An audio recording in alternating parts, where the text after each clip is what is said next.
Chapter 16. Noon pa may kakaiba na ako nararamdaman. Hindi kayang magpakamatay ni Dad dahil alam kong hindi siya marunong sa baril. Bakit niya nagawa sa dad ko yun? Nanginginig na tanong ko kay Alvin. Dahil sa utang. Agad na sagot nito. Malaki ang utang ng dad mo kay Rosie. Pinatay niya ang dad mo dahil wala nang maipambabayad ng dad mo. Kaya mas napili ni Chito na patayin na lang ang daddy mo. Masalo ako napaiyak. How dare him? I hate him. I hate him. Binigay ko ang sarili ko sa kanya. Pero siya pala ang may kasalanan kung bakit nawala si Dad. Para sa pera kaya niyang pumatay. Katulad ng ginawa niya sa kapatid ko Maricel. Otomatiko akong napatingin kay Alvin sa sinabi niya. Kapatid? Sinong kapatid? My twin brother. He also killed my twin brother for money. Hindi ako makapaniwala sa lahat. Kapag naalala ko lahat ng sinabi ni Alvin ay napapakuyom ang kamao ko. Parang gusto ko na rin patayin si Chito. If only I could. May ipapagawa lang kami sa iyo, Maricel. Tila utos na sabi sa akin ni Alvin. Ikaw ang kahinaan niya. You know that. He really loves you kaya ikaw lang din ang makakagawa ng lahat. Sabi pa ni Alvin. Kill Jackson hindi niya nalalaman. Kill him sa pamamagitan ng karisma mo. Samantala, Chito Jackson's POV. Tumawag sa akin ng mga tauhan ko at hindi pa raw nakakarating si Maricel sa mansyon. Why? May nangyari bang masama? Tinawag ko ang isa kong tauhan. Pinaayos ko ang lahat para sa pagbalik namin sa Manila. Hindi ako matatahimik sa kinopaan ko hanggat di ko naririnig ang boses ni Maricel. She also doesn't answer my call. Pinahanda ko ang chopper para sa pagbalik sa Manila. Paglapag sa Manila, nagmadali na akong pumasok sa kotse. I feel like something bad has happened. Kakapasok ko pa lang sa kotse na biglang tumunog ang phone ko. Ang tauhan kong tumatawag. Where's Alvin? Why isn't he even calling me? Yes? Bungad na sagot ko sa kabilang linya. Boss, may nangyaring masama. Ang mga kasamaan kong kasama ni Maricel, patay na silang lahat. At si Maricel naman wala sa loob ng sasakyan nang makita namin ang loob. Mukhang tinangay siya, boss. Bungad ka agad sa akin ng aking tauhan. Malakas na hampas sa manibela ang ginawa ko. Damn it, hanapin nyo. Huwag kayong uuwi na hindi nyo kasama si Maricel. Makakatingin kayong lahat sa akin. Singhal ko. Yes, boss. Sagot nito. I already know who is behind this incident. I only have one enemy, and that is the lunar eclipse. Nang makauwi, wala nang iba kong tauhan sa mansyon. Kapag may nangyaring masama kay Maricel, hindi ko sila mapapagbigyan. I will make sure they crawl in their own blood. My phone rang again and I answered it immediately. What? May maganda ba kayong ibabalita sa akin? Dahil kung wala, prepare yourselves where I can place all of you. Singhal kong mali sa mga to. Kagabi pa umalis sila Maricel at posible kagabi pa sila natake sa kalsada. Damn Maricel. I can't rest here thinking of you. I don't want to just wait here in the mansion while Maricel is in danger. Malabas ako na makasalubong ko si Manang. Ano na nangyari kay Mama Maricel, boss? Pag-aalala nito. I don't know. I'm just going to find out what happened. Boss, iligtas niyo si Mama Maricel. Pakiusap ni Manang. Even if she doesn't say that, I will still do the same. I will save Maricel no matter what happens. Yes, expect nothing to happen to Maricel. I will save her and bring her back here. Iniwan ko na to at nagtuloy-tuloy na sa labas. Papasok na ako sa aking kotse nang may kotseng kaminto sa aking harapan.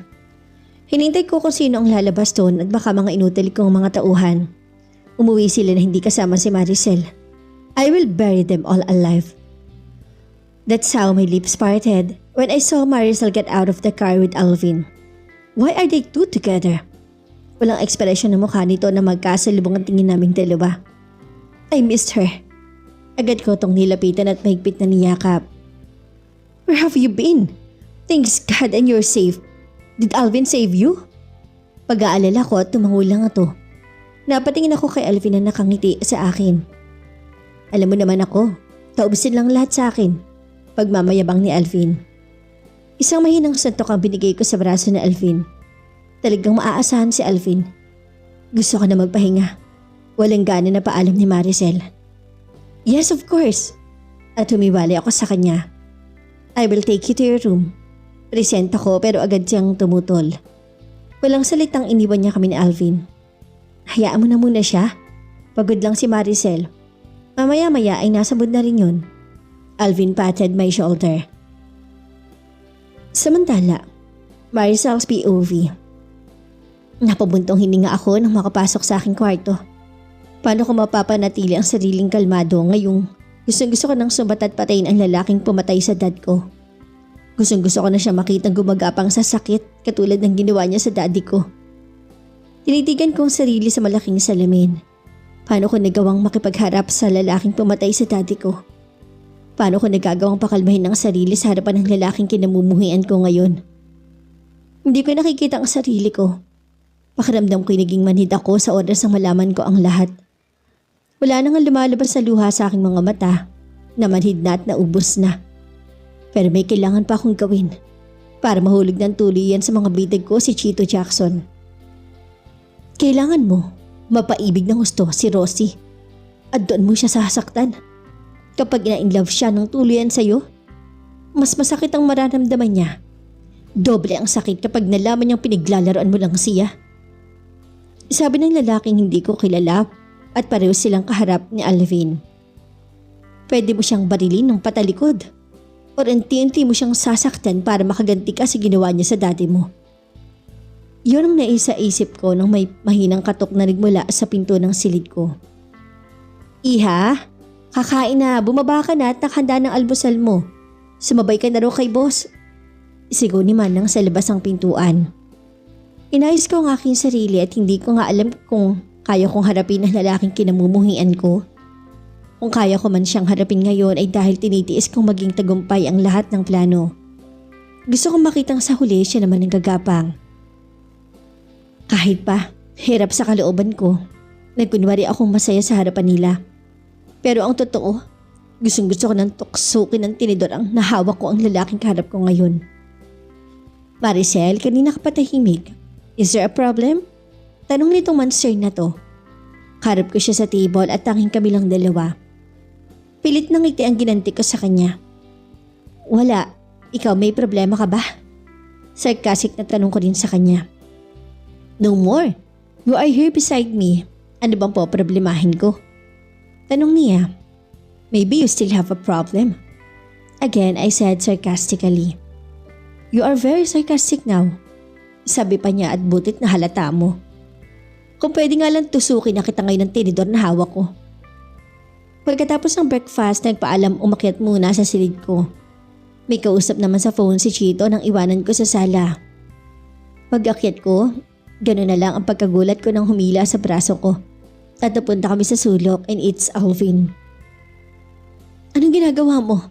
Bakit pinapahalata mong ibang kinikilos mo? Di ba dapat inaakit mo si Chito? Agad na salubong ni Alvin sa akin pagkatapos siya akong hilahin sa sulok. You know what? I'm trying, Alvin. I'm trying pero hindi ko maiwasang hindi maipakita sa kanya ang nararamdaman ko ngayon. Parang gusto ko na siyang patayin ngayon. Sagot ko dito. Yan na wag mong gagawin, Maricel. I know, Chito. Kapag ginawa mo yun, hindi mo siya mapapatay. Sabi naman nito. Ano gagawin ko? Naguguluhan tanong ko. Akitin mo siya. Ganon. Pagkatapos mo pagplanuhan lahat kapag nasa kasarapan na siya. Hindi ko na ibibigay ang sarili ko sa taong pumatay sa daddy ko. Never, Alvin. Halos maisigaw ko sa kanya yon. Then, you can take revenge on him. Sabi nito at bigla ako napaisip. Mas madali nga ang plano ni Alvin. Okay. Sinang-ayunan ko na lang ito at mamaya gagawin ko na ang revenge ko. Dumiretso ako sa silid ni Chito. Hinanda ako ang kutsilyo sa ilalim ng kama. Doon ko siya sasaksakin sa oras ng kasarapan niya. Narinig ko alagaslas ng tubig sa loob ng banyo at naliligo pa siya. Minabuti kong nakatago ng maayos ang kutsilyo sa ilalim ng bedsheet. Hinubad ko ang lahat ng aking saplot at iniwan ko sa sahig na nakakalat. Binalot ko ng tuwalya ang aking katawan bago tuluyang kumatok sa banyo. Who's that? Sigaw ni Chito sa loob ng banyo. "It's me, Maricel." Sagot ko na may pangaakit sa aking boses. "I hate you, Chito Jackson. Hindi mo na ako mapapaikot sa mga kamay mo. Gagawin ko to para kay Daddy." Narinig ko ang pagpihit nito ng pinto. Binuksan niya ang pintuan kaya tumabad sa kanyang harapan ang maskulado niyang katawan na may mga tumutulong bula mula sa kanyang pagsasabon. Muntikan na akong mapalunok. "No, Maricel, huwag ka magpapadala sa katawan niya." Sabay ko sa aking sarili at mukhang nakakalimot na naman ako. Sa simpleng balandra lang ng katawan niya sa aking harapan ay tila nawala na ako sa aking pag-iisip. Tumikim ako. Kinagulat ko ang paghila niya sa akin at agad na sinarado ang pintuan ng banyo. Napalunok ako nang mahawakan ko ang kanyang dibdib na namumutok. Dahil sa ginawa niyang paghila sa akin, inapasubsob ako sa kanyang matigas na dibdib. I could also feel the hard object below his abdomen. "Damn, Maricel, why are you doing this? Inaakit mo ba ako?" Halos mapaos sa tanong niya sa akin. Masali niyang hinapit ang bewang ko. Sa isang iglap, nahubad niya ang tanging tuwalya na nakatakip sa aking katawan. Tumabad sa kanya ang hubad kong katawan. Bahagya siyang lumayo sa akin at agad na pinasadahan ng tingin ng kabaan ko. Para pinagsawa niya ng kanyang mga mata sa katawan ko. "Damn, Maricel, umayos ka. Huwag kang papadala sa lalaking nasa harapan mo." Hinigit niya ako bigla at dinala sa bathtub na puno ng bula. Sabay kaming umupo sa bathtub. Hinila niya ako at pinaupo sa kanyang kandungan. Bakit hindi ko kayang tumutol? Nakatalikod ako sa kanya habang nakayakap siya sa akin. Ang kamay niya naglalakbay sa aking dibdib. "Maricel, it's getting bigger," he whispered while massaging my breast and his other hand travel under my thigh. "Sige lang, Chito Jackson. Magpakasawa ka dahil pagkatapos ito, hindi ko lang alam kung saan ka gagapang." Pinalis niya na ako sa kanyang kandungan at pinatalikod sa kanya. "Maricel, humawa ka sa kilid ng bathtub." Utos niya. Agad ko namang sinunod. "Sige lang, Jackson. Magsawa ka." Ganun ang pesto namin. Naramdaman ko ang matigas sa bagay sa aking likuran. At napaungol ako sa bigla niyang ginawa. "Ito naman ang plano ko, di ba?" "Damn, baby." Saksi ang bula sa ginagawa naming dalawa. Napuno na ng bula ang katawan ko at hinahagod niya ang dibdib ko. "Maricel." Habang patuloy siya sa kanyang ginagawa, abala naman ang mga kamay niya sa pagsabon sa katawan ko. Hindi ko mapikilang sambitin ang pangalan niya. Sa ginagawa niya sa aking katawan, halos nakalimutan ko na ang mga plano ko. "Yes, Maricel. Moan my name. Shout my name like the way I did to you." Halos napapaos ang boses niya. Pakiusap niya sa akin. Napunungan ng halinghing at ungol ang banyo at sinunod ko ang gusto niya. I shouted his name. Nang matapos at magsawa sa likuran ko, hinila niya naman ako paharap at pinatong agad sa kanyang katawan. Ginawa ko ang mga hiling niya at sinimulan ko siyang balikayahin. "Damn, Maricel, you're brutal." Reklamo niya at ngumisi ako sa kanya dahil isang sampal ang binigay ko sa kanya. "That's how I make a man happy." Agad na sagot ko. Isang sampal muli sa kanyang pisngi ang ginawa ko. Habang nagpapatuloy ako sa kanyang ginagawa, konting-konti nilang maabot ko ng sukdulan. "Damn, Maricel, that's how good you are. Even with your slap, masarap pa rin for me. Hurt me as much as you want if that's where you'll be happy." Utos niya. Isang sampal muli ang binigay ko sa kanya habang abala pa rin ako sa kanyang ibabaw. "You like it?" Halos hindi ko na makilala ang sarili sa sinabi ko at paano ko magagawang maging bad girl. Saan ako natutunan ng manampal habang nagpapaligaya sa lalaki? "Now, it's my turn." At hinila ako paalis sa bathtub. Hinila niya ako sa shower. "Let's make it here." At maya-maya pa, alam kong tapos na siya. Kapwa kaming dalawang humihingal at pagod. Niyakap niya ako sa likuran ko at hinagod pa niya ang dibdib ko. Ilang araw na ang nakalipas simula ng pagplanuhan ko ang gagawin ko sa lalaking pumatay sa daddy ko. Pero hindi ko magawa-gawa. Ilang weeks pa ang lumipas pero hindi ko pa rin magawa-gawa ang aking plano. Pagkatapos na nangyari sa aming dalawa ni Chito sa banyo, lumabas na rin kagad ako. Nakalimutan ko na nga ang kutsilyo na nilagay ko sa ilalim ng kanyang bedsheets. Pero buo pa rin ang desisyon ko. Gagawin ko pa rin ang gusto kong gawin. Sa tuwing lumalabas ako'y wala si Chito. Ang sabi ni Manang palagi daw tong umaalis kasama si Alvin. Alvin, ang galing mong magpanggap. Sinulyapan ko ang aking phone at nang marinig ko ito na nagpa-vibrate. It's Vanessa. Kaagad kong sinugot ang tawag ni Vanessa. Tamang-tama at bakasyon kaya tamang-tama lang na dito na lang muna ako para naman makaisip ng maraming plano. Narinig ko ang pagsingot ni Vanessa sa kabilang linya at mukhang umiiyak siya. Maricel, sagot niya sa kabilang linya habang rinig ko ang pag-iyak nito. Why? Taka na tanong ko. Bakit siya umiiyak? Si Aryan, she's dead. Halata si boses ni Vanessa ang panginginig. Umawang ang labi ko at hindi makapaniwala sa narinig ko. Si Vanessa?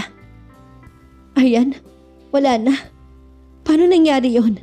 Ano nangyari? Paanong patay? May sakit ba siya? Anong sakit niya? Kusa na lang tumulo ang aking luha. Narinig ko muli ang iyak ni Vanessa sa kabilang linya. Natagpuan siyang puro sugat ang kanyang katawan. Ang sabi nila tita, nagpaalam lang si Aryan na umalis muna saglit dahil meron siyang importanteng pupuntahan. Pero ganoon na lang daw ang nangyari makalipas ang isang araw. Natagpuan si Aryan na walang malay at duguan sa ilalim ng tulay. Umiiyak na paliwanag sa akin ni Vanessa. Kahit ako hindi makapaniwala sa narinig. Sinong gagawa nun kay Aryan? Isa lang ang taong nasa isip ko. Ang gagawa ng bagay na yun. Alam ko naman kung sino ang taong walang takot kung pumatay. At walang awa kung may nasasaktan. Naikuyim ko ang aking kamao at nagdidilim ang aking paningin. Kapag napatunayan kung may kinalaman si Jackson sa nangyari kay Aryan, hindi ko siya mapapatawad. 2 tao na ang kinuha niya sa akin kung nagkataon. Agad ako napatingin sa pintuan nang may kumakatok mula dito. Iha, lumabas ka na at kakain na. Mula sa pintuan na sigaw ni Manang. Pinunasan ko ang aking luha. Kailangan kong pumunta sa bahay ni Aryan. Hindi ako makapaniwalang naging totoo ang panaginip ko. Hindi ako makapaniwalang mamamatay si Aryan sa ganung paraan. Bakit nila nagawain sa kaibigan ko? Bumaba na ako para kumain at mamaya-maya aalis na rin ako para damayin si Vanessa. Kami na lang ang naiwan. Ang bata pa ng kaibigan ko para mawala sa mundo. Nadatnan ko nag-aayos ang dining table si Manang. Umupo ako doon at nagluluto pa rin to. Pag upo ko agad na nag-iba ang pakiramdam ko dahil sa naamoy ko niluluto ni Manang. Manang, ano pong niluluto nyo? Tanong ko kagad dito habang nakangiwi. Hindi naman ako sa maarte sa pang-amoy pero bakit ganito na lang ang pagkadisgusto ko sa amoy na niluluto ni Manang? Steaks to Iha, gusto mo na ba? Hindi pa siya luto. Sagot ni Manang habang abala pa rin doon. Hindi na ako nakasagot. Tumakbo ako sa sink para magsuka dun. Parang biglang umikot ang paningin ko at sumama ang pakiramdam ko. Napapikit ako habang dinaramdam ang nararamdaman. Sandali muna ako sa ganong posisyon. Hindi ko ginalaw ang sarili kong katawan. Dahil kapag ginalaw kong muli, susuka na naman ako. Ayos ka lang ba, Iha? Napansin ko na nasa harapan ko na si Manang at binigay niya sa akin ang baso ng tubig na hawak-hawak niya. Salamat, Manang. Bigla kasi ako nahilo. Tanging sagot ko na lang. Di naman niyang aking hinuad ko ng din ang leeg ko. Wala ka namang lagnat at hindi ka mainit, sabi niya. Siguro dahil lang to sa mga iniisip ko ngayon, Manang. Ang dami ko po kasing iniisip eh. Tanging sagot ko. Magpahinga ka na muna, Iha. Inilalayan akong bumalik ni Manang sa dining table at doon ako umupo. Ilang sandali ko ring pinakaramdaman ng sarili. Ilang minuto ang nakalipas at medyo na rin maayos ang pakiramdam ko. Kaya tuloy na akong kumain.